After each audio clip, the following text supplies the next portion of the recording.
Guys हमको पूजा देवा হয়ে গেছে। তো গাড়িটা কেমনে লাগছে কমেন্ট করে জানাও। Welcome to my mini blog.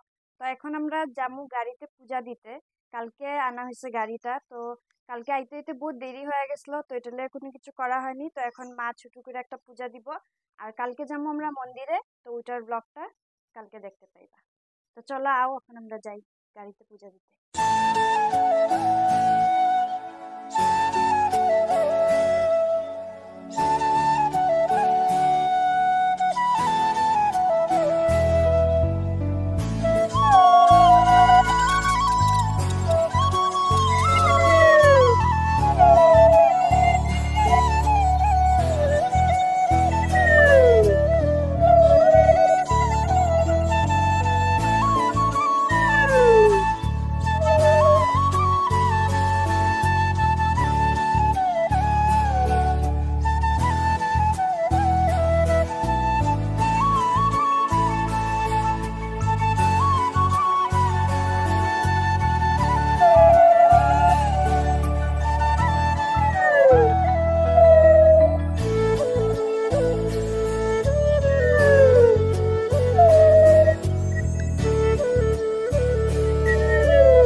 हमको पूजा देवा হয়ে গেছে।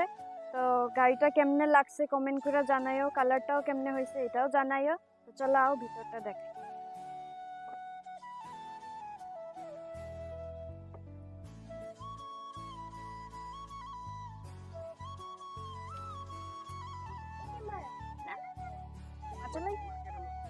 আমার তো বহুতই ভালো লাগছে। গাইস তোমরাও জানাইও কেমন লাগছে। তো গাইস আজকের লিগা টাটা বাই বাই, দেখা হবে নেক্সট ভিডিওতে কালকে যখন আমরা যাবো মন্দিরে পূজা দিতে। তো আজকের লিগা টাটা বাই বাই।